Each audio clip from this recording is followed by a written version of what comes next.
Bonjour, je suis Tina Charbonneau, animatrice pastorale au Conseil scolaire de district catholique de l'Est ontarien, qu'on appelle aussi le CSDCEO. L'évangélisation et la catéchèse. Ouf! Hein? Des beaux mots pour dire quoi, la même chose? Non, pas du tout. Quand on pense à la catéchèse, on pense souvent au petit catéchisme de l'Église catholique que les plus sages d'entre vous allez sûrement vous souvenir. Qu'est-ce que Dieu? Dieu est un esprit infiniment parfait. Dieu a-t-il eu un commencement? Dieu n'a pas de commencement. Il a toujours été et il sera toujours. Où est Dieu? Dieu est partout. Quand on pense à l'évangélisation, on peut penser aux missionnaires qui sont arrivés au Canada pour évangéliser, annoncer la bonne nouvelle, baptiser, convertir ceux qui sont païens. Est-ce que c'est de ça qu'on parle ici? Non, pas du tout. Ici, on parle de catéchèse dans le sens de tout ce qui est en lien avec l'apprentissage de la foi. Les connaissances de base de la foi catholique. C'est qui Jésus? C'est qui Marie? La prière, c'est quoi? Des sacrements! Ah, c'est quoi ça? L'évangélisation. C'est pas la catéchèse. C'est pas non plus de forcer les gens à se convertir pour les baptiser. Il s'agit ici d'annoncer le Christ par des expériences. C'est être un modèle de catholique engagé. C'est faire connaître des témoins de foi aux élèves. Je dirais même aussi au personnel. C'est d'avoir des discussions franches et honnêtes sur des questions ouvertes.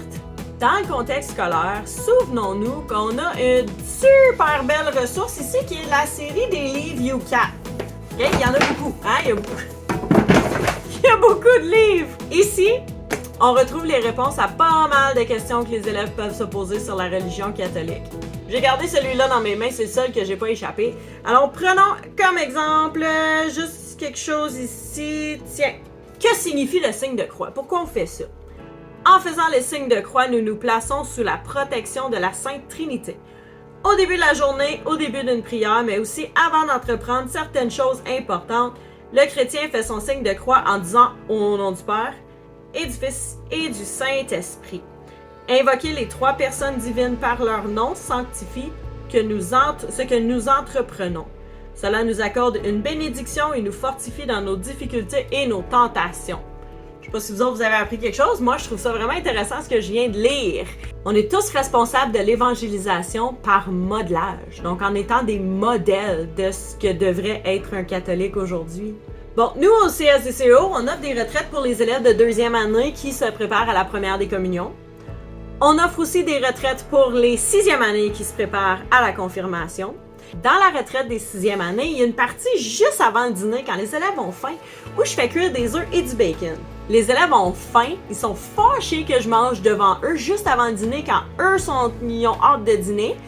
Alors il y a toujours quelqu'un qui finit par me sortir la phrase « Madame, pourquoi tu nous fais ça? » Et voilà le début de la discussion. Pourquoi tu penses que dans une retraite où on parle de confirmation, je suis en train de te faire des œufs et du bacon? En fait, pas pour toi, pour moi.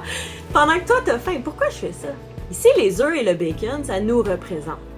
Le poêlon, dans lequel je fais cuire l'œuf et le bacon, c'est la confirmation. L'œuf pas cuit, il est mou. Une fois qu'on le met dans le poêlon, il y a une transformation qui se passe. Ça, c'est comme la transformation intérieure à l'intérieur de nous pour la confirmation. Ensuite, l'œuf et le bacon, ils deviennent plus forts, plus solides et ils ont plus de goût. Alors ça, c'est comme nous à la confirmation. On devient plus fort dans notre foi, on devient plus solide. On est des catholiques qui savent qu'est-ce que ça fait être un catholique, qu'est-ce que ça goûte être un catholique. Alors, une belle collaboration entre la paroisse et l'école. Il y a un prêtre de la paroisse qui offre des capsules du vendredi. Chaque vendredi, les élèves reçoivent la capsule du prêtre et le prêtre leur présente quelque chose de nouveau par rapport à la foi. Alors, quelque chose de différent à chaque fois, comme par exemple Poisson d'avril, il y avait un poisson dans le front puis il mangeait des goldfish, c'est comme ça qu'il a commencé. Alors, c'est vraiment une belle façon d'inciter les jeunes à vouloir en savoir davantage. Et en même temps, ça rend le prêtre plus accessible pour les élèves parce que là, ils le voient comme quelqu'un d'autre que simplement quelqu'un à qui on doit dire nos péchés quand il vient à l'école et qu'on n'a pas le choix. Dans le livre de Jean, chapitre 20, verset 21, on dit « Jésus leur dit de nouveau, « La paix soit avec vous. Comme le Père m'a envoyé, moi aussi je vous envoie. » Le Père t'envoie faire quoi? C'est quoi ta mission? Comment est-ce que toi, tu vas évangéliser?